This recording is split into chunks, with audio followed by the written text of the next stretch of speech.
National and independent China strategist who joins us now from Hong Kong. Andrew, great to see you. Let's look at both sides of the story. Here is Hong Kong's Secretary for Security, John Lee, who says the operation today targets the active elements who are suspected to be involved in the crime of overthrowing or interfering seriously to destroy the Hong Kong government's legal execution of duties. Does that sound right to you? Well, I think that don't forget the national security law was passed only relatively recently. And then the law is not retroactive in the sense that anything acts done before the law was passed could not be used as evidence. But that's the theory, because certain actions have a tendency of continuation. So say if you are hatching a plot before the enactment of the national security law, and you're taking step by step open action to enforce this plot, then obviously what happened before the national security law would have to be taken into account, together with actions that happened after the enactment of the national security law. Now, after the enactment of the national security law, the only thing that the charges seem to be targeted is a kind of a trial election of the pandemocrats. And of course, a lot of people say, well, this cannot be held against them because every political party can have something like that. And there is nothing, it is quite remote to link that to unseating, to undermining national security. But nevertheless, don't forget the national security law was a demonstration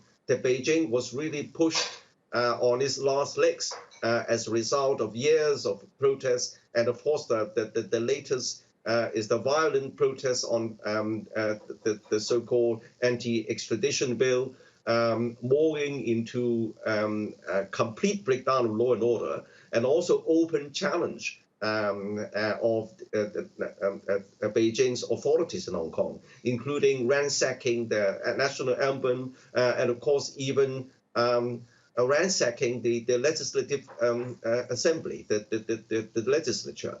So I think that Beijing probably cooked up the national security law in October last year. And then, of course, taking into account what is happening now.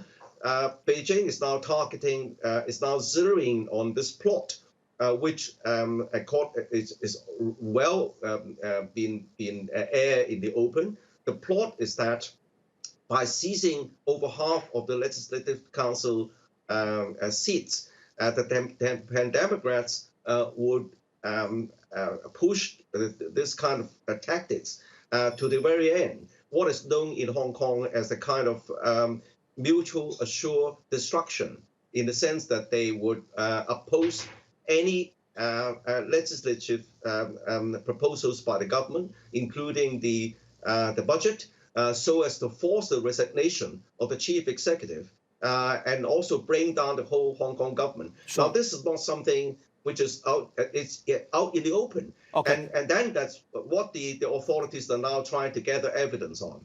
Yeah, I just want to clarify for the viewer, there's 70 seats in the Legislative Council, 35 of those are open to a democratic vote. So if there were to be 35 anti-Beijing activists, the fear is in Beijing possibly that the LegCo, the Legislative Council, could become completely paralyzed. What about the other point of view from the activist side? They are saying that these arrests demonstrate that Beijing is actually worried that their opinion, the anti-Beijing opinion, is going to become more and more mainstream and become accepted by some members of the establishment in Hong Kong, which are still loyal towards Beijing. Do you think that's likely at all?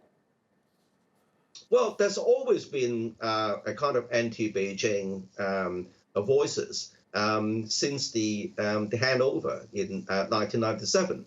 That has never been a serious problem, because for 27 years, Beijing is really as kind of adopting a relatively hands-off approach to Hong Kong, especially during the first couple of years after the handover.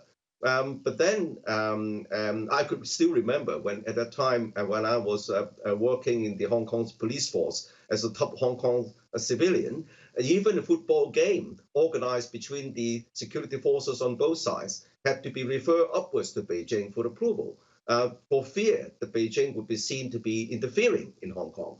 But now, because of the two places cannot be completely segregated, there's more linkage between the two economies, and also free flow of capital, of people, of money. And then there is a perception in Hong Kong that Hong Kong is losing its identity, especially the young people. And then a lot of the whole generation have lost the sense of nationhood. They do not regard themselves as Chinese anymore. They're regarding themselves as Hong Kongers. And together with the kind of politics appearing, they fear that because the government is not elected, and the only thing that the Democrats can get the votes is by opposing the government. But recently, they even promoting a kind of self-determination or separatism. And that is treading on Beijing's red lines, and that led to the imposition of the national security law. Andrew, it's always a pleasure to have you on. Thank you so much. Speaking from Hong Kong, Andrew Leung.